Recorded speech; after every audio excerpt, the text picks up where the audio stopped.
소리를 보는 사람들. 2001년생 파울리네 로러. 매일 새벽 6시면 파울리네는 무리의 한 정거장에서 버스를 기다린다. 꼬박 1시간이 걸리는 버스 여행의 행선지는 바로 취리히의 볼리스호펜에 있는 농인학교. 중학교 1학년인 파울리네가 다니는 학교이다. 파울리네가 꿈꾸는 직업은 광고 분야이기는 하지만 그 뛰어난 수어 실력을 발휘할 만한 직업이라면 굳이 마다하지는 않을 것이다. 스위스 수어 앱 TV인 포커스 파이프에 벌써 여러 번 출연한 경력이 있고 어린이용 DVD의 이야기와 동화를 수어로 구현했다. 파울리네는 무릎 위에 누워있는 고양이 등을 쓰다듬고 있었다. 고양이가 그르렁거리는 소리가 거슬리지 않나요? 파울리네의 어머니가 테이블에 앉아있는 사람들에게 물었다. 이 질문에 모두 의아해하며 지금 그르렁거리나요? 라고 되받아 물으며 귀를 기울였다. 그렇다. 그러고 보니 소리가 들린다. 파울리네와 어머니 실비아만 제외하고 둘은 농인이기 때문에 보고 느끼고 경험으로 아는 것뿐이다. 고양이가 그르렁 소리를 낸다는 것은 알지만 그 소리의 강약이 어느 정도인지는 짐작도 할 수 없다. 모르기는 해도 그 소리는 아마 못 낼걸? 벌써 17이나 된 고령이잖아. 라고 실비아는 추측할 뿐이었다. 인터뷰 당시 파울리네의 나이는 12살. 그녀가 난생 처음으로 구사한 수어는 고양이였다. 생후 11개월 되던 때였다. 파울리네와 10살짜리 남동생 켈빈은 둘 다 농인이다. 마찬가지로 농인인 부모 빅토와 실비아 로러는 스위스 농인 배드민턴 국가대표단에서 처음 만났다. 아버지는 타일공이고 어머니는 예전에 사무직에 종사했지만 지금은 전업주부다. 이 세 식구는 아르가우주에 있는 물이라는 마을의 새 연립주택의 중앙부에 살고 있다. 이 집 현관문 옆에 벨을 누르면 초인종 대신 온 집안에 불빛이 반짝이면서 밖에 누가 온 것을 알린다. 이 집의 거실에는 전축도 없고 부엌에는 그 흔한 라디오도 없으며 전화기에는 모니터 화면이 달려있다. 그것 말고도 로러 가족이 이웃과 다른 것이 또 있다. 이 가정에서는 독일어가 아닌 독일 수어가 공용어이다. 아이들에게 수어는 아주 자연스러운 모국어이다. 파울리네는 그렇게 처음부터 수어로 언어 발달을 해왔다. 청인 아동이 소리로 옹알이 하듯이 파울리네는 손으로 옹알이를 했다.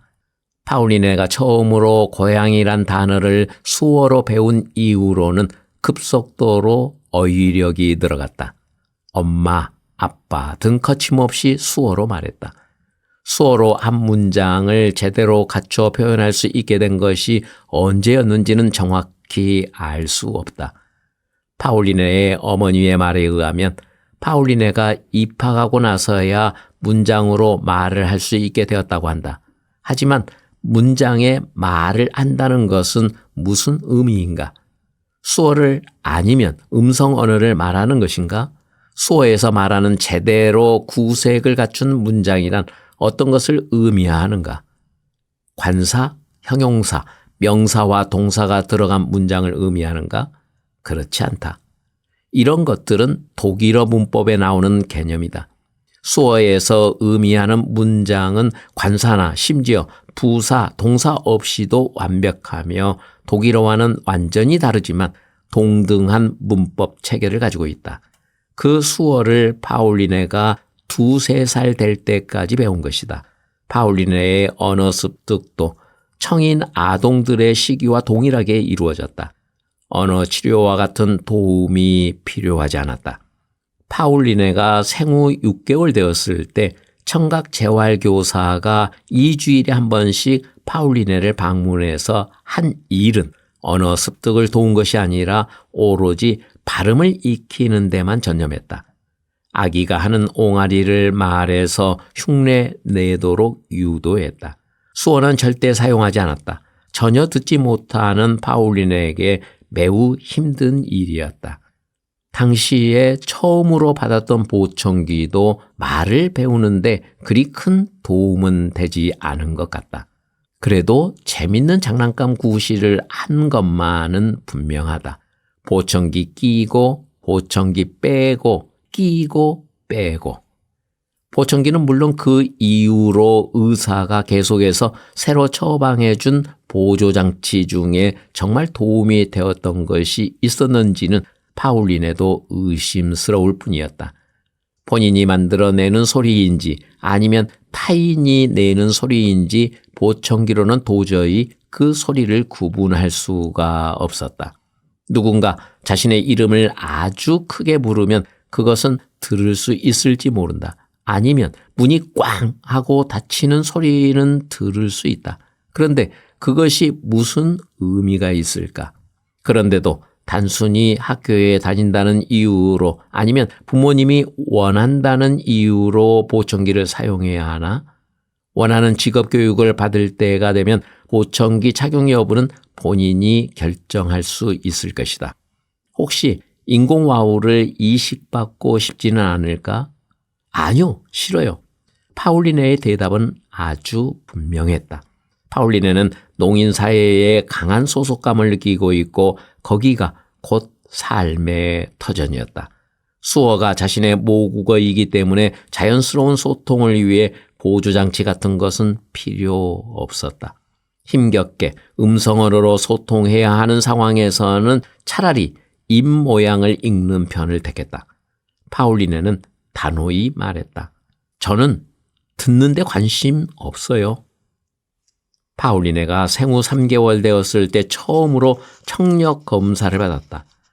아이를 지켜본 부모는 파울리네가 큰 소리에도 반응을 보이지 않는다는 것을 알아챘다.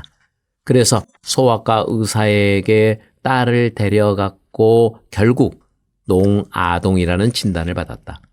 물론 놀랄 일은 아니었던 것이 양 부모뿐만 아니라 아버지 쪽 남매들 모두 농인이었기 때문이었다. 그와는 다르게 어머니 쪽은 어머니만 제외하고는 모두 청인이다. 파울리네가 조부모나 친척들과 음성언어로 소통한다는 것은 그녀가 외국어를 하는 것과 다름이 없었다. 그녀가 체험한 것과 느끼는 것을 거리낌 없이 자유자재로 표현하기가 힘들어지기 때문이었다. 반면 대부와 대모는 모두 농인이기 때문에 그들과는 언어의 장벽이 전혀 없었다. 소통이 수어냐 음성 언어냐에 따라 파울리네의 인간관계는 결정된다. 그녀는 청인 친구가 하나도 없다. 그들과는 동등하게 인격적인 관계로 만날 수 없다. 한 10년 전쯤 그녀가 아주 어릴 때 놀이터에서 함께 뛰어놀 친구로는 청인 아이들도 가능했다. 하지만 나이가 들수록 서로에게 언어는 점점 더 중요해졌다. 파울리네는 늘 소외감을 느꼈고 결국에는 청인 아이들과는 더 이상 놀고 싶지 않았다. 파울리네가 4살 반이었을 때 아르가우주의 운터 앤트 펜델에 있는 난청 아동학교 부속 유치원에 들어갔다. 하지만 그곳에서 제대로 적응을 못했다. 그 이듬해에는 수어를 쓰는 아동이 첫 해보다 줄어들어 파울리네는 흥미를 잃고 말았다. 그 학교의 청인 교직원은 다 수어를 못했던 것이 그 원인이었는지는 모르지만 선생님들과도 사이가 좋지 않았다. 파울리네는 6이 되었을 때 취리히의 볼리스 호펜의 농인학교에 입학했다. 이곳에서는 수어가 아주 중요한 역할을 했다. 1984년에 수지 독일어가 도입이 되었는데 독일어에 1:1 대응되는 수어 단어를 나열하여 표현하는 언어를 일컫는다. 이 학교에서는 모든 교사가 독일 수어를 할 수 있고 수업에서도 아주 중요한 수단이다. 독일 수어는 교과목 중 하나이자 다른 과목들에서도 사용되는 소통 수단이기도 한다. 일명 팀 교습이라는 개념으로 이루어지는 수업이 있는데 교사의 수업 내용을 농인 보조교사가 독일 수어로 통역을 해서 수업을 보조해 준다. 또는 프로계 과목이 있어서 농인 문화에 대한 수업도 들을 수 있다. 이런 점만 제외하고는 취리히 농인학교의 중학교 1학년 교과 과정은 일반 학교의 교과 과정과 큰 차이가 없다. 단 음악 과목 대신 실업 과목을, 외국어 과목으로 프랑스어와 영어 대신 독일어와 영어를 배운다. 농아동도 5학년부터는 영어를 배운다. 초등학교 영어 시간에는 주로 읽기, 쓰기, 그리고 말하기를 배우고 중학교 과정에서는 미국 수어가 추가되는 대신 말하기가 생략된다. 다행이지 뭐예요. 영어 회화는 배워서 뭐 하겠어요. 제가 하는 영어는 어차피 사람들이 못 알아들을 텐데 말이에요. 사실 독일어 발음을 익히는 것만 해도 매우 힘든 일이다. 파울리네는 아직도 일주일에 2번 언어 치료를 받는다. 농인학교에 쉬는 시간은 어떤 모습일까? 모두 수어를 한다면 복도는 늘 조용하지 않을까? 천만의 말씀. 음성 언어도 들리고 수어도 보이고 여기저기서 고암의 괴성의 여느 학교와 다름없이 소란하다. 파울리네의 학급에서 볼리스호펜의 초등학교를 꼬박 6년을 다닌 학생은 그녀가 유일하다. 학급이라 호칭하기에도 무색하게 3학년까지 학급 구성원의 변동이 심했다. 그 이유는 청각장애 아동은 개별적으로 자신의 진로를 결정해야 하기 때문이었다. 또 저학년 과정에서 가끔 난청 학생과 농학생이 같은 학급에 섞여 있어서 학급 수준이 다르기 때문에 끊임없이 구성원이 바뀌었다. 어떤 학생은 난청 아동 학교로 전학을 갔고 어떤 학생은 일반 학교의 통합교육으로 결정을 했다. 일반 학교에서 성과를 보지 못한 학생이 전학 오기도 했다. 파울리네도 한 1년 반 동안 일주일에 4시간 정도 일반 학교의 학급에서 수업을 받았는데 마음에 들지 않았다. 결국 일반 학교에 통합되기보다 그녀는 청각장애인 학교에 머물기로 결정하고 2013년 여름 파울리네는 상급학교 1학년에 진학했다. 학급 구성원이 자주 바뀔 뿐만 아니라 초등학교 한 학급 학생이 평균 5-6명밖에 되지 않고 그나마 상급 학교에서는 학생 수가 통틀어 13밖에 되지 않기 때문에 파울리네가 절친한 친구를 찾기가 힘들었다. 게다가 등하굣길에 또래 친구들을 사귀는 것도 불가능했다. 파울리네는 무리에서 취리 볼리스호펜까지 먼 길을 버스로 통화하기 때문이었다. 매일 아침 5시 15분의 기상에 6시면 정류장에 서서 버스를 기다렸다. 버스 안에서 파울리네는 다른 사람들을 아주 주의 깊게 관찰하지만 말을 거는 일은 없었다. 혹시 같은 또래의 청인 여자아이가 말을 걸어오지 않을까? 웬만해서는 그런 일은 없었다. 청인과는 달리 파울리네에게는 자신이 청인 사회에 속하지 않는다는 사실이 지극히 당연했다. 버스 승객이 하는 이야기를 파울리네는 들을 수가 없었다. 그렇다. 상점이나 미장원, 음식점에서 아무리 붐비는 시간이라도 그녀에게는 그저 정적을 의미할 뿐이었다. 자신이 여자아이들 수다에 함께 섞일 수 없는 것도 너무 당연했다. 하지만 다른 여자아이들이 파울리네를 두고 귓속말하거나 무시할 때는 정말 속상했다. 그래서 파울리네는 체조교실에 들어갔다. 거기서는 그렇게 소외당하거나 비웃음거리가 되지 않을 테니 아주 현명한 선택이었다. 다만 거기서는 늘 해오던 것처럼 선생님의 지시를 아무도 수어로 통역해 주는 사람이 없으므로 모든 것을 정확히 지켜봐야 했다. 유감스럽게도 건강상 문제로 최저교실을 그만둬야 했다. 그런데도 파울리네는 다시 청인 아이들과 함께 운동해 보고 싶었다. 그래서 테니스 강좌도 탐방하려고 신청해 놓았다. 하지만 2013년 여름 파울리네가 처음으로 참가했던 스위스 농인스포츠협회에서 주최한 스포츠 캠프만큼 좋을 수는 없었을 것이다. 10대 청각 장애인만 모인 자리였기 때문이었다. 파울리네는 손재주가 좋다. 어릴 때부터 만들기를 아주 좋아했는데 이제는 시간이 전처럼 나지를 않는다. 학교 공부 때문인지 아니면 아이패드가 갑자기 더 중요해져서인지는 분명치 않다. 파울리네는 페이스북이나 소셜 네트워크를 아주 좋아해서 비디오 채팅 프로그램인 오보에서 채팅도 하고 유튜브도 즐겨보고 직접 사진이나 동영상을 찍어 올리기도 한다. 등하굣길 버스 안에서 읽는 무료 신문 외에는 저녁에는 좀처럼 책을 읽을 틈이 없다. 이 무료 신문은 뉴스가 간결하게 서술되어 있기에 음성 언어가 외국어 같은 농인 파울린에게는 아주 편하다. 독일어는 사실 그녀에게는 외국어나 다름없다. 신문을 자원해서 외국어로 읽기 쉽지 않지만 파울린에게는 문제가 되지 않는다. 아이의 독해력이 벌써 저보다 나은 것 같아요. 라고 파울린의 어머니는 말했다. 기회만 된다면 파울린에는 수어 프로젝트에 참여하고 싶어 했다. 벌써 몇 번이나 스위스 수어 웹 TV 포커스5 어린이 프로그램인 포커스 키즈에 출연한 적이 있다. 파울리네와 개구리 왕자 DVD에서 4가지 이야기를 수어로 구현했다.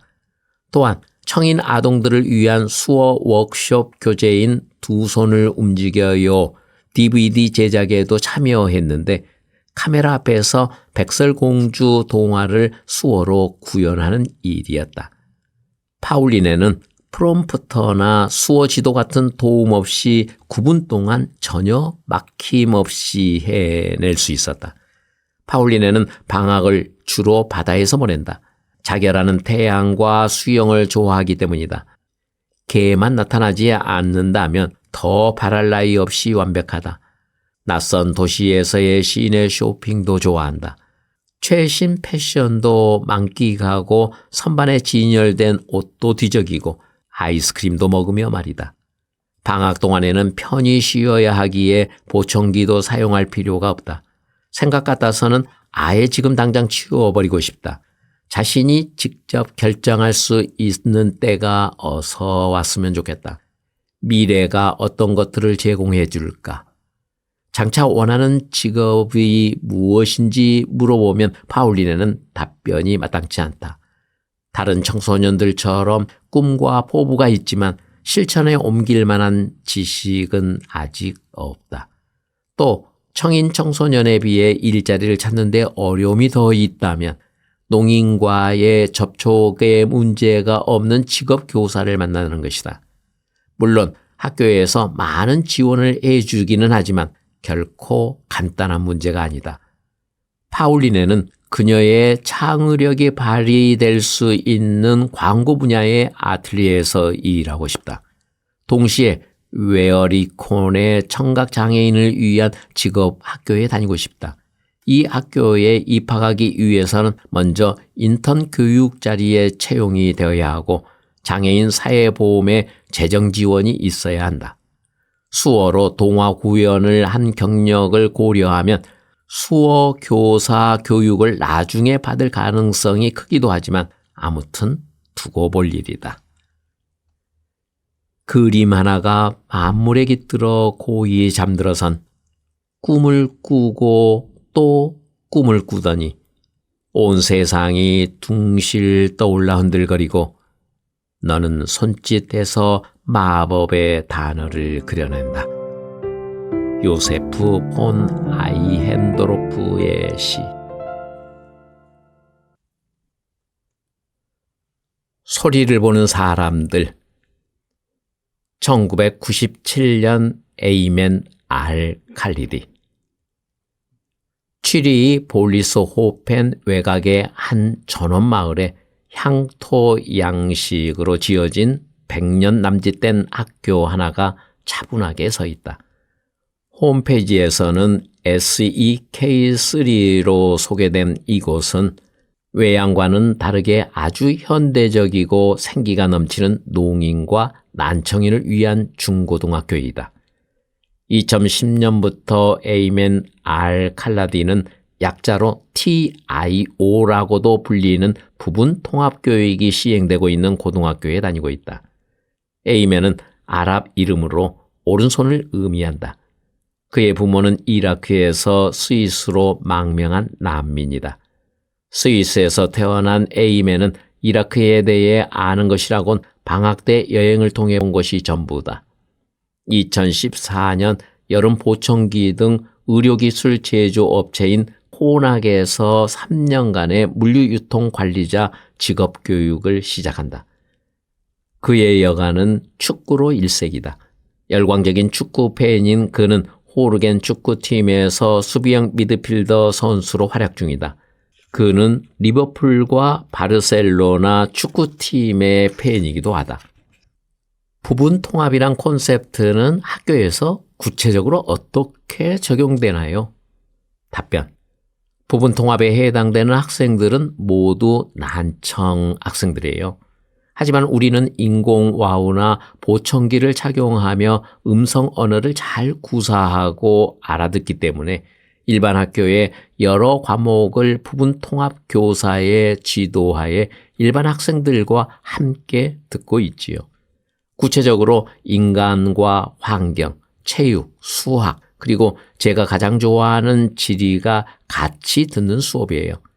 그러나 독일어, 프랑스어, 영어와 같은 언어 과목과 실과는 저희만 따로 수업받아요. 중학교 3학년 과정인 작년까지는 그렇게 일반 학급과 부분 통합 학급의 수업이 균등하게 나뉘었고요. 이제 10학년 과정에서는 대부분의 수업을 일반 학급과 함께 듣고 있지요. 부분 통합 학급에 학생이 둘밖에 없다면서요? 답변. 네. 10학년 과정에서는 둘밖에 없어요. 원래는 3명이었는데 1명은 지난 여름에 직업교육이 시작해서 나갔고요. 다른 친구는 직업교육 자리를 얻기는 했는데 교육이 2014년 여름에야 시작한대요. 저는 2013년까지 원서를 많이 내기는 했는데 성과가 없었어요. 하지만 이제 3주만 있으면 저도 곧 일자리가 생겨요. 드디어. 너무 잘 됐네요. 어떤 직업을 배울 것인가요? 답변. 물류 유통 관리자인데요. 그것도 세계적인 보청기 제조업체 포낙에서요. 아주 좋은 회사예요. 너무 힘든 고비를 넘겨서 이제는 숨 좀 돌릴만 해요. 지난 1년 반 동안 거의 70군데의 원서를 냈었는데 도대체 말이 안 되는 것이 겨우 한 군데에서만 견학하러 오라고 답장이 온 거예요. 원래는 전산학이나 전자기술 아니면 전기기술 분야에서 일하고 싶었어요. 그런데 아무리 찾아도 마땅한 교육 자리를 찾을 수 없는 거예요. 어쩌다 겨우 거절 사유를 알려준다고 하면 SEKA 졸업장이 있어야 한다고 하고 결국 제가 원하던 직업을 포기하고 원점으로 돌아가 처음부터 다시 시작했어요. 물류 유통 분야로 도전했는데 성사가 된 거지요. 포낙에서 교육과정을 탐방하러 오라는 연락을 받고 방문했어요. 물품을 들여오고 내보내는 과정을 컨트롤하고 창고를 관리하고 물품을 주문하는 등의 업무에 대해 파악할 수 있었어요. 일이 마음에 들었는데 마침 취직이 된 거지요. 난청이 채용 거절 사유가 되었던 적이 있나요? 답변. 아니요. 그런데 제가 판단하기에 그 자리가 제게 부적절하다는 생각을 했던 적은 있어요. 일터의 소음이 너무 심해서 저는 대화가 도무지 불가능하겠더라고요. 인공와우를 착용한다고 했는데 얼마나 들을 수 있나요? 답변. 인공와우 덕에 오른쪽 귀로는 80에서 90%까지도 들어요. 왼쪽 귀는 전혀 못 듣고요. 인공와우가 없었더라면 저는 전혀 못 들었을 거예요. 인공와우의 장점을 그렇게 많이 누리는 경우도 드문데 단점은 없나요? 답변. 있죠. 제 가장 큰 꿈을 포기해야 했거든요. 원래는 프로 축구 선수가 되는 것이 꿈이었어요. 저는 아주 유능한 수비형 미드필드 선수여서 그 방면으로 경력을 쌓고 싶었거든요. 하지만 저처럼 인공와우를 이식한 사람은 불가능해요. 경기 중 벌어지는 다양한 상황들에 적절하게 대처할 수 없으니까요. 머리 위로 비스듬히 오는 공을 헤딩하면 안 되고 옆으로 낮게 날아오는 공만 반응하는 것이 가능하거든요. 그렇다고 인공와우 없이 경기하는 것도 불가능하고요. 그것이 없이는 전혀 듣지를 못하니까요. 같은 이유로 저는 수상 스포츠를 즐길 수가 없어요. 인공와우의 단점을 더 들어보자면 건전지를 교환해야 하고 인공와우와 제 청력을 점검하러 1년에 2번씩 병원에 가야 하는 것도 번거롭고요. 기계가 바닥에 떨어진다거나 빗물이라도 들어가 젖으면 고장이 날 가능성을 늘 우려해야 하고 나도 잘 들을 수만 있다면 얼마나 좋을까 하는 마음이 드는 것은 당연한 거지요. 몇 살 때 수술을 받았나요? 답변. 4살 때요. 저는 기억이 잘 안 나지만 부모님한테 들었어요. 1살 반이 될 때까지만 해도 정상적으로 발육을 했기 때문에 부모님은 제가 듣지 못한다는 사실을 전혀 상상도 못하고 계셨어요. 그러다가 1998년 8월 초에 심한 감기에 걸려 몹시 앓았어요. 소아과 의사한테 연락이 안 되자 어머니는 응급의사를 불렀지요. 심한 감기를 앓기 얼마 전에 침대에서 떨어졌던 적이 있었지만 대수롭지 않게 지나갔기 때문에 응급의사가 왕진하러 왔을 때에도 그 점에 대해서는 부모님이 전혀 언급을 안 하셨대요. 그 의사 선생님이 저를 자세히 진찰하시고는 항생제를 처방해 주셨대요. 그래서 감기는 나아졌는데 그 다음 달부터 제가 어머니 눈에 띄게 달라졌다고 해요. 불안해지신 어머니가 제가 2살이 되었을 때 병원에 데려가 진찰을 받게 하셨어요.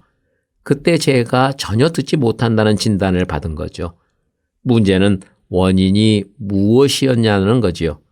제가 농아로 태어난 것인지 아니면 침대에서 떨어진 이후로 농인이 된 것인지 아니면 그 심한 감기가 원인이었는지. 우리 부모님은 제가 농인으로 태어나지는 않았다는 확신이 있으세요. 왜냐하면 제가 1살 반 되었을 때만 해도 제 남동생이 생후 17개월일 때 그리고 지금의 제 여동생이 했던 것처럼 똑같이 옹알이를 제법 했다고 해요. 하지만 그때 침대에서 떨어진 것이 원인은 아니라고 단정을 내리셨네요. 너무 높은 곳에서 떨어진 것도 아니고 그 이후로 눈에 띌 만한 변화가 없었기 때문이에요. 그리고 그때 병원에서 정밀한 검사를 한 결과 침대에서 떨어진 이유로 인한 외상 같은 것은 발견하지 못했거든요. 그렇게 되면 그때 감기로 인해 항생제 치료를 받은 것이 원인일 수 있다는 가능성만 남은 셈이죠. 그런데 그것도 서로 관련이 있는지는 증명할 방법이 없었기 때문에 법적인 조치를 취할 수도 없었고 그렇게 해서 의료진은 원인 규명을 그만두었어요. 한 살 반 되던 해 농인이 된 거라면 그 시점까지는 말은 조금은 할 수 있었다고 할 수 있겠네요? 답변. 그렇지요. 보통 아기들처럼 옹알이도 했고 단어 몇 개를 흉내내어 말할 수 있을 정도였지만 아랍어였지요. 저희 부모님은 20년 전 이라크에서 스위스로 망명해 오신 난민이거든요. 농인이란 진단을 받고 나서는 어떻게 되었나요? 답변. 2살 무렵 보청기 하나를 착용하기 시작했어요. 그런데 그것이 별 도움이 안 된다는 사실을 확인하신 부모님은 인공와우가 도움이 되지 않을까 알아보기 시작하셨어요. 그러고 나서 이식을 받은 거지요. 수술 후 1년이 되었을 때 와우 이식 후에는 항상 뒤따르는 언어 치료가 시작되었지요. 새롭게 발음하는 연습을 해야 했는데 그것도 아랍어가 아닌 독일어로 더욱이 부족한 청력으로 말이에요. 제가 제대로 말할 수 있게 되었을 때는 5살이었어요. 표준 독일어가 저의 모국어라 할 수 있지요. 독일어를 아주 잘해요? 수어는 배운 적이 없나요? 답변. 아니요. 배울 필요가 없잖아요. 사람들이 표준 독일어로만 말해주면 저는 문제없이 알아들을 수 있는데요. 동생들은 몇 살이고 서로 어떻게 대화하나요? 답변. 아랍어와 표준 독일어를 섞어서 사용해요. 우리 집에서는 남동생이 유일하게 스위스 독일어를 할 수 있어요. 12살에 6학년이고 여름이면 중학교에 들어가요. SEKA 우수반 과정에 가면 진짜 좋겠지만 모르죠. 가끔 숙제도 제가 도와줘요. 여동생은 이제 1살 반이고요. 어느 학교에 다녔나요? 답변. 우리 동네 호르겐에 있는 유치원을 다녔는데 치료사의 도움을 받았어요. 그리고 처음 3년은 일반 초등학교에 다녔어요. 유치원에서는 소통이 너무 힘들었어요. 저는 표준 독일어만 배웠기 때문에 스위스 독일어는 거의 못 알아듣거든요. 그래도 제게 큰 문제가 되지 않았던 것은 대부분의 수업 시간은 놀이 형식이라서 말은 큰 비중이 없었어요. 나중에 학교에 들어가서는 소통이 훨씬 수월해졌어요. 선생님들이 수업 중에는 사투리를 사용하지 못하게 하셨기 때문이죠. 게다가 교실에는 제 이해를 돕도록 FM 송신기도 설치되어 있었고요. 쉬는 시간에만 이따금 소외감을 느꼈는데 아이들이 거의 스위스 독일어로 떠들었으니까요. 사투리는 거의 못 알아들었어요. 지금까지도 제 친구들이 표준 독일어로 이야기해야만 저는 알아들어요. 그 점만 제외하면 친구들이 청인이든 난청인이든 전혀 문제가 되지 않아요. 그럼 4학년부터 6학년까지는 어느 학교에 다녔나요? 답변. 좀 더 큰 마을인 베덴슨빌로 다녔어요. 제가 지금 다니고 있는 학교처럼 부분 통합 교육을 하는 곳이죠. 그래서 버스와 전철을 타고 저 혼자 학교에 다녀와 했어요. 저는 독립심이 강했기 때문에 전혀 문제되지 않았어요. 내년 여름부터 취리 웨어리콘에 있는 청각장애인을 위한 직업학교를 3년 동안 다닐 거고요. 여기에는 무엇을 하나요? 취미가 있나요? 답변. 그럼요. 축구가 제일 중요해요. 축구팀에서 경기하고 있고요. 주로 TV에서 많은 경기를 보고 있어요. TV에 중계가 되지 않는 경기는 컴퓨터로 찾아봐요. 바르셀로나와 리버풀 축구팀을 제일 좋아해요. 3년 전에 스위스 국적을 얻었기 때문에 브라질 월드컵 경기에서는 스위스를 응원해야지요. 이라크가 월드컵 출전할 실력이 안 돼서 아주 유감이에요. 축구 말고 하키, 탁구, 테니스도 해요. 스포츠는 거의 다 좋아해요. 3년 전부터 온 가족이 스위스 국적을 갖게 되었는데 그때 이후로 이라크에 간 적이 있나요? 답변. 네. 2011년 봄에 이라크로 여행을 갔어요. 부모님에게는 20년 만에 처음으로 찾는 고향이어서 친척들을 많이 만났어요. 부모님 두 분 다 가족들이 모두 뿔뿔이 흩어졌거든요. 아버지는 사담 후세인을 위해 참전하시기를 거부하셨기 때문에 청년의 나이에 사우디아라비아로 망명하셨대요. 그것도 걸어서. 하지만 그것도 전쟁의 분위기로 삼엄해서 적십자의 도움으로 스위스로 다시 망명하게 되신 거래요. 어머니는 외할머니와 친척 한 분 그렇게 함께 요르단으로 도주하셨다가 거기서 다시 스위스로 망명 오신 거고요. 그렇게 해서 이곳 스위스에서 두 분이 만나시게 된 거래요. 부모님이 스위스를 마음에 들어 하시나요? 스위스의 난민 정책이 최고라 할 수는 없는 실정이잖아요. 답변. 부모님도 실감을 하시는 것 같아요. 스위스 국민은 난민과 함께 사는데 좀 더 노력을 해야 할 필요가 있어요. 단지 머리에 두건을 썼다는 이유로 사람들 때문에 어머니는 곧잘 기분이 상하셔요. 때로는 이라크에 대한 향수 때문에 마음이 힘들기도 하지만 그래도 이곳에서의 생활에 두 분은 만족하세요. 전쟁에 핥혀버린 흔적만 빼면 이라크는 아주 아름다운 나라예요. 저희 남매 모두 장성하고 이라크의 정치적 상황이 허락한다면 두 분은 다시 귀향하고 싶은 마음이 가슴 한구석 깊이 늘 자리 잡고 있죠. 하지만 저는 이곳에 태어났기 때문에 스위스가 제 고향이에요. 장래 포부가 있다면? 답변. 이미 말씀드렸듯이 프로축구 선수가 되는 거지만 불가능하잖아요. 아니면 나중에 언젠가 전자공학도가 되는 길을 갈 수 있지 않을까 생각해 보지만 지금 상태로는 일단 직업교육 자리를 얻는 이상 앞으로 3년 동안은 마음 푹 놓고 있어도 되는 것이 그저 뿌듯할 뿐이에요. 소리로 보는 사람들. 1971년생 바바라 부어. 바바라 부어는 통역사로 매일 저녁 7시 30분이면 스위스의 TV 유선 방송 채널 SRF 인포에서 방영되는 타게스 샤우에서 수어로 통역을 한다.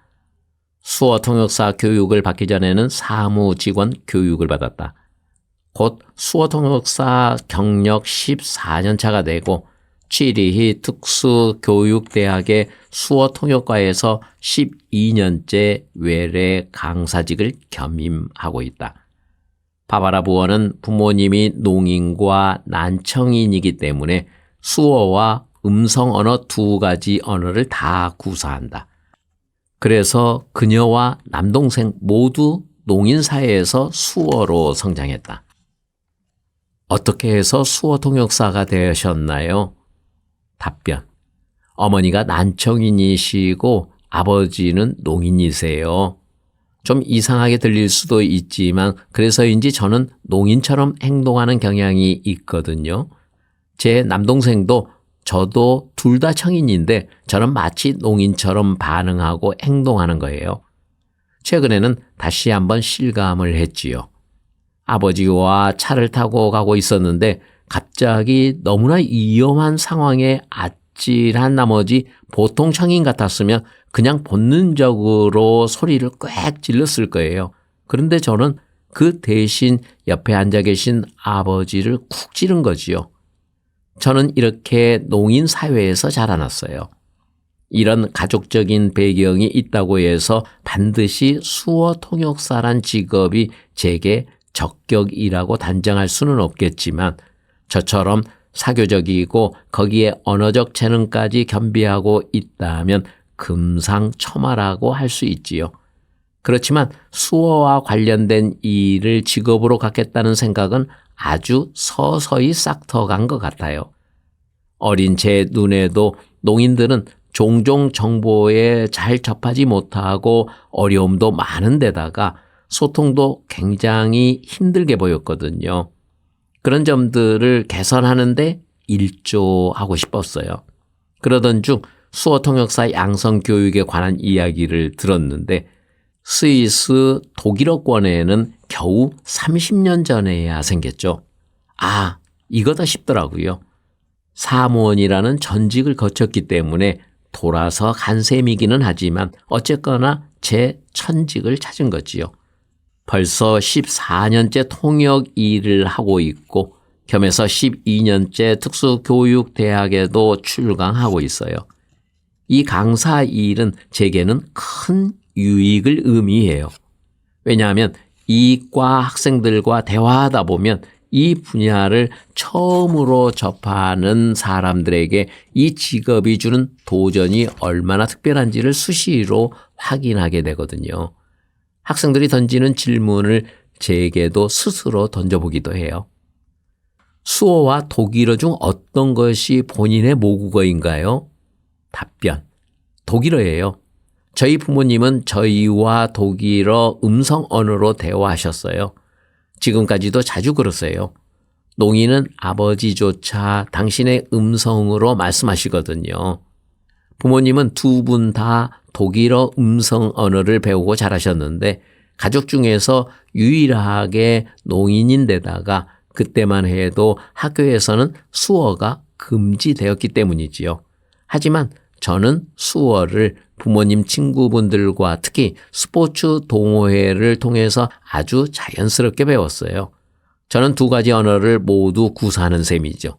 심지어 꿈을 꿀 때에도 상황과 관계없이 어떤 때는 수어로, 어떤 때는 독일어 음성 언어로 이야기해요. 그럼 수어 강좌 없이 바로 수어 통역 교육을 받은 것인가요? 답변. 저도 그것이 가능할 것으로 생각했어요. 그런데 아니더라고요. 저도 다른 학생들처럼 4가지 수어 강좌와 일주일간의 집중 코스를 수강해야 했어요. 수어 강좌에서 새롭게 배운 수어 표현은 거의 없었지만 그래도 제게는 유익했어요. 수강생들을 지켜보면서 처음으로 실감한 것이 수어를 잘못 표현한 거예요. 수어도 틀릴 수가 있더라고요. 어떤 수어 표현은 올바르고 또 어떤 것은 그렇지 않은지를 배우게 된 거지요. 그러면서 아주 소중한 사실을 하나 깨닫게 되었는데 수어는 진정한 언어로서 문법을 토대로 하고 있으며 모든 것을 표현할 수 있다는 것이죠. 농인도 다 독일어 음성 언어를 배우는데 왜 굳이 수어 통역이 필요한 것인가요? 답변. 사실 그 말씀이 맞아요. 요즘처럼 보청기나 인공와우와 같은 최첨단 기술을 만들어낸 보조장치도 많고 농인도 어느 정도 음성 언어를 한다고 할 수 있지요. 그럼에도 불구하고 농인은 시시각각 음성 언어로만으로는 도저히 해결하기 어려운 상황을 직면하게 되거든요. 가령 농인이 고등교육을 받고 싶을 때 농인이 새로운 지식을 접하고 배운 것을 적용해서 다른 사람들과 교환하고 싶을 때 그 한계에 부딪히게 되죠. 그 이유는 보청기와 인공와우를 착용하고 있다고 해도 음성 언어로 대화할 때는 농인들은 상대방의 입 모양을 눈으로 읽어야 하니까요. 수어 통역사 이야기로 다시 돌아가죠.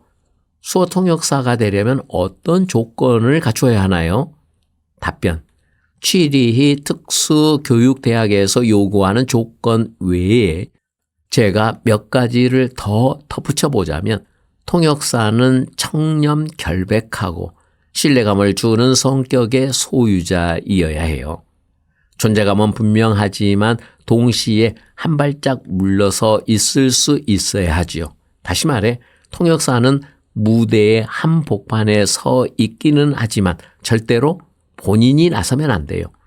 무엇이든 자기가 주도하려고 하거나 기존의 틀이나 상황을 뜯어 고치려 하는 사람에게는 적합하지 않는 직업이죠. 다른 사람과 그들이 꾸려가는 삶의 환경을 있는 그대로 받아들일 수 있어야 해요. 때로는 생소한 사실이나 사고방식도 열린 마음으로 대화할 수 있어야 하고요. 여기서 생소하다는 표현은 농인에게만 적용되는 것이 아니라 청인도 마찬가지예요. 농인, 청인 할 거 없이 사람들은 모두 개인적인 배경도 다르고 사고나 논리도 다르기 때문에 제게는 낯설게 느껴질 때도 있거든요. 그런 경우조차 간섭은 금물이지요. 통역 중에 쌍방이 제대로 소통이 안 된다고 판단되는 상황에서 대화가 진전될 방법을 본인이 알 것 같아도 그 대화에 개입하지 않나요? 답변. 저는 늘 진행되고 있는 대화의 목적이 무엇인지를 자문해요.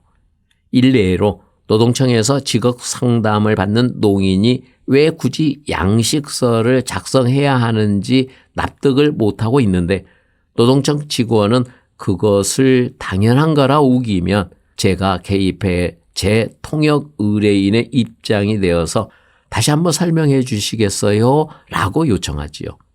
대화의 진척이 쌍방 간의 공통된 목표니까요. 예를 들어 제가 지켜보기에 한쪽이 양식서 제출하는 것을 꺼리는 것으로 판단되는 경우 저는 네, 한번 생각해 보지요 라고 말을 해서 운을 떼주죠. 그럼 상대방에서 무엇을 고려하셔야 하는데요? 라고 되물어 볼 수 있는 기회가 생기거든요. 농인이 표정과 자세로 보여주는 의사를 제가 상대방에게 말로 표현해 주는 거지요. 두 사람이 동일한 공간에 있기는 하지만 직접적인 대화는 불가능하니까요. 제가 그 자리에 없다면 쌍방이 그저 서로에게 감으로만 알아차릴 수 있는 내용을 제가 구체적으로 표현해 주는 거지요. 수어 통역사에게는 특별히 어떤 어려움들이 있을까요? 답변. 인간, 언어, 그리고 기술적인 측면에서 오는 어려움이 있는데요. 인간적인 측면에서의 어려움이라면 저는 항상 새로운 상황을 직면하게 되고 진지한 태도로 모든 사람을 만나야 할 의무가 있어요.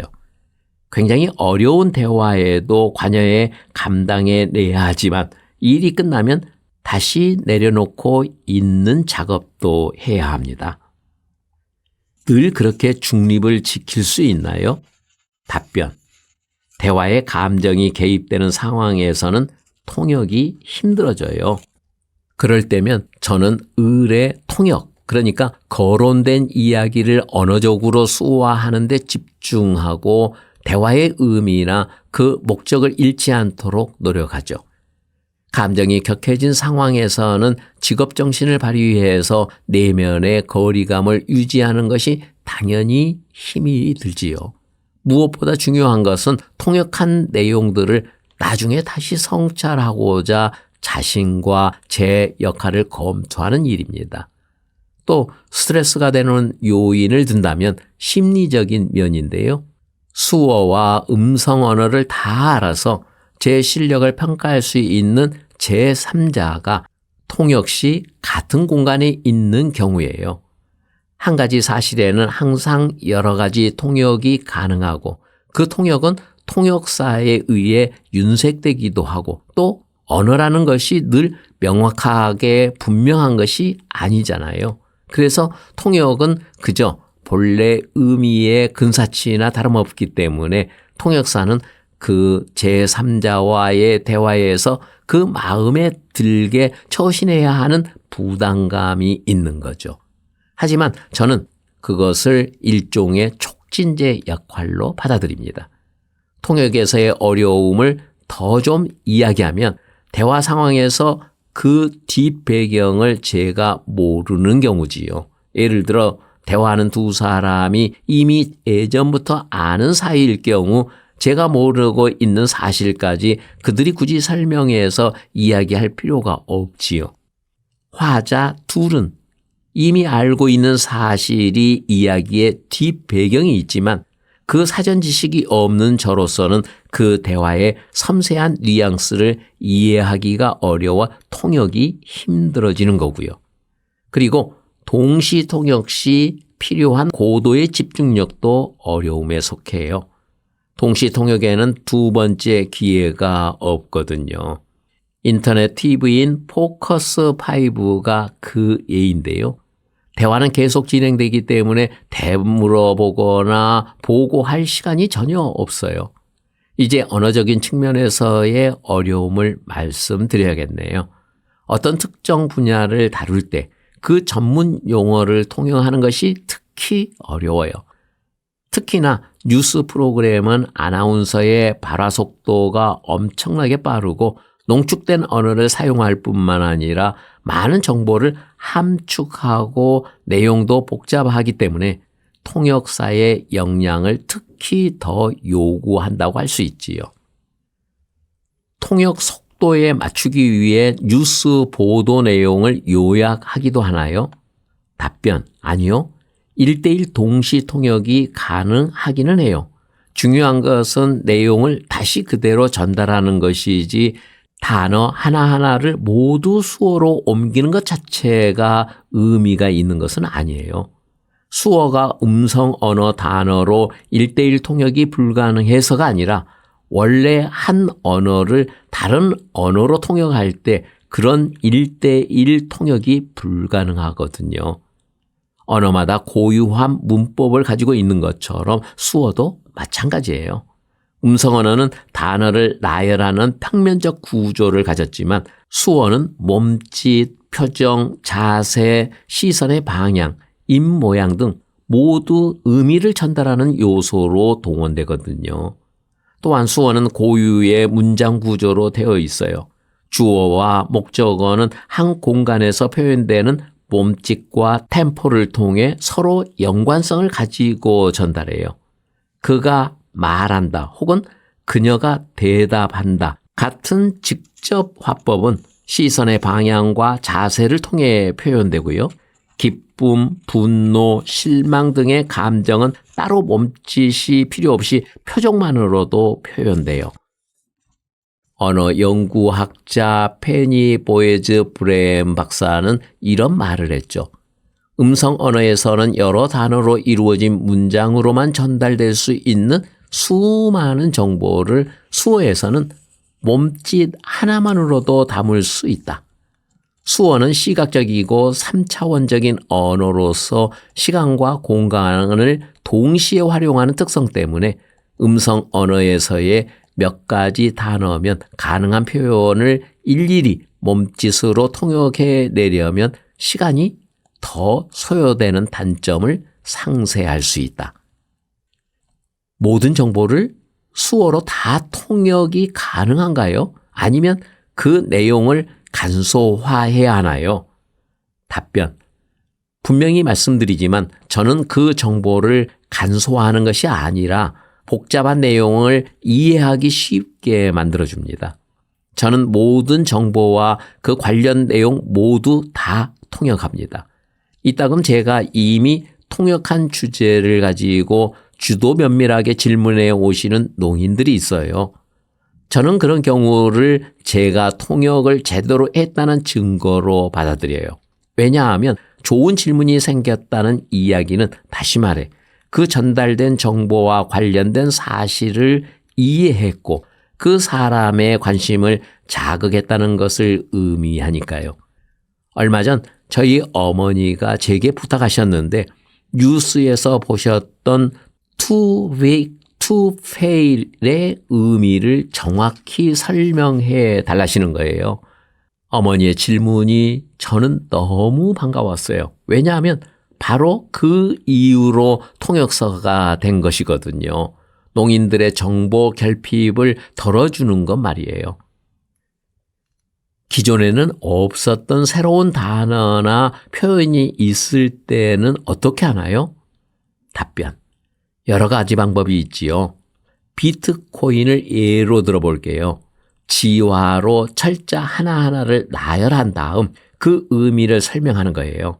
그것은 독일어로 통역할 때도 마찬가지인데요. 새로운 인터넷 화폐라고 말이지요. 비트코인을 손가락으로 쥐고 있는 동작을 보여주거나 그 동전의 작고 둥근 생김새를 표현하지요. 그런데 정말 수어로 독일어의 그 섬세한 뉘앙스를 다 통역하는 것이 가능한가요? 예를 들어 화나다, 짜증나다, 붕괴하다, 격앙하다, 성나다, 열받다, 분노하다, 격분하다도 그 의미에 약간씩 차이가 있잖아요. 답변. 아주 훌륭한 예를 드셨어요. 어차피 이 단어들 전부 그 여러 감정에 가장 근접하게 묘사해보자는 시도에서 임시 변통으로 만들어진 것들 아니겠어요? 그것이 그만큼 힘들기 때문에 늘 새로운 단어가 여전히 등장하는 것이고요. 수어는 이런 뉘앙스를 표정과 자세 그리고 몸짓의 격렬함으로 문제없이 표현할 수 있어요. 뉴스 통역, 사전 준비가 가능한가요? 답변. 뉴스의 전반적인 내용과 아나운서의 대본, 보도 내용, 그리고 화면과 함께 설명되는 부분들도 일부는 방송 2시간 전쯤 읽어볼 수 있어요. 하지만 전문가나 정치인들과의 생방송 인터뷰처럼 즉흥적으로 추가되는 경우는 미리 보는 것이 불가능하지요. 미리 통역해 둘 시간이 없기 때문에 저는 보도 내용에 집중해야 해요. 뉴스 본문을 미리 외우거나 텔레프롬프트로 키워드를 읽을 수 있는 것도 아니기 때문에 저는 오로지 제 귀로 들은 내용을 그대로 통역하도록 훈련된 거죠.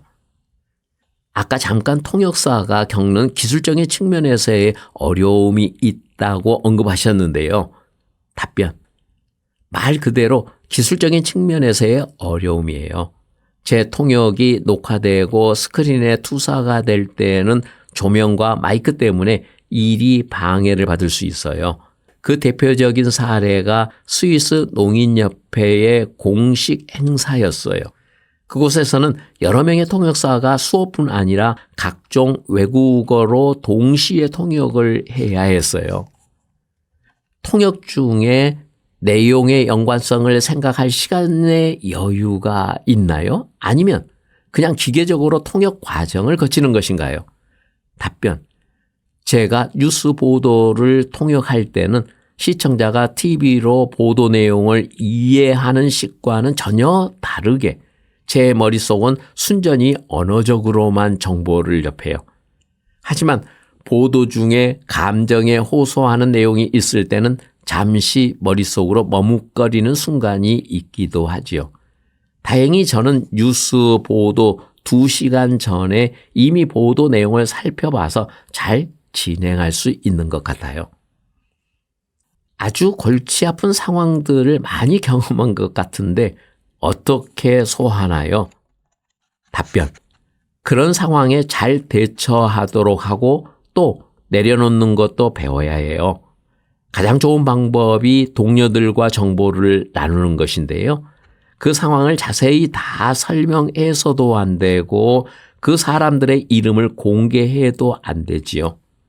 또 삼가야 할 것이 오고 간 대화의 과정을 분석하거나 문제를 야기시켰을 만한 요소를 찾거나 하는 일이에요.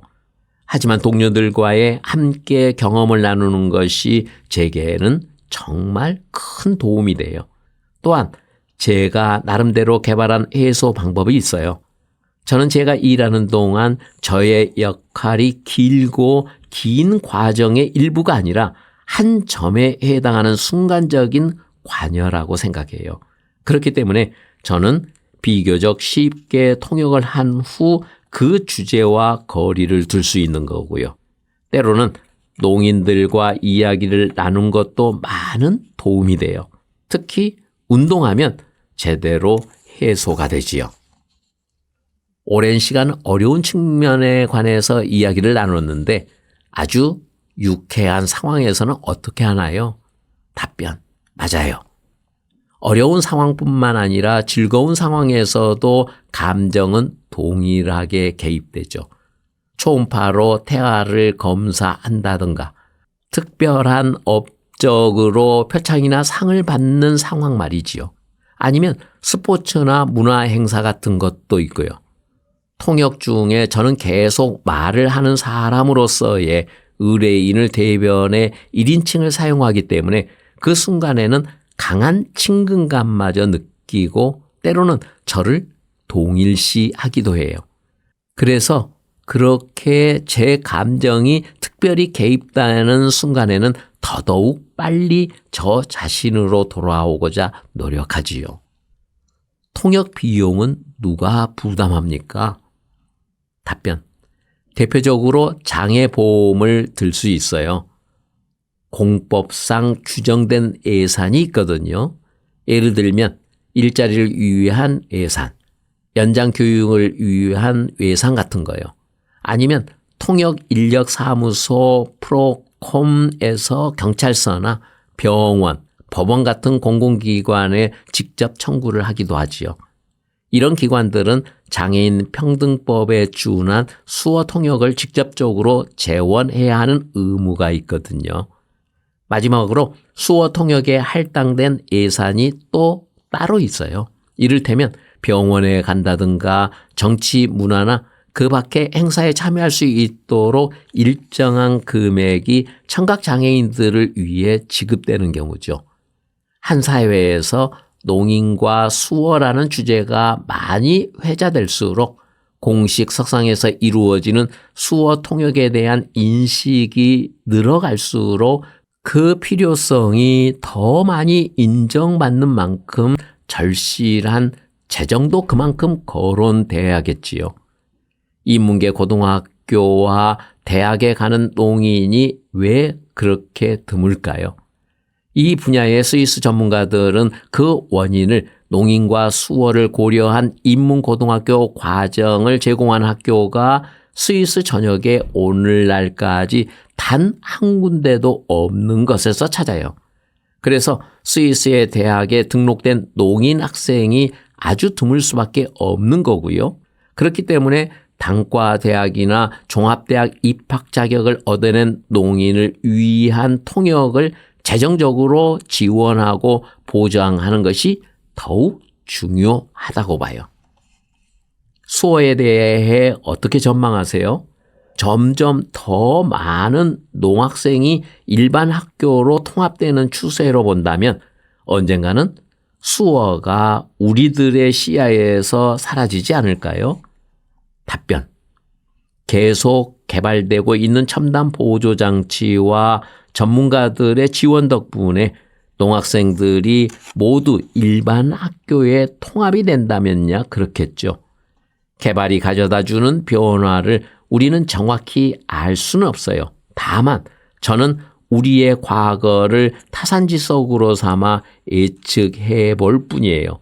수어는 지난 13년 동안 철저히 억압당했어요. 거의 퇴치될 뻔했는데도 수어는 여전히 건재하거든요. 수어에는 아주 특별한 힘과 에너지가 있어요.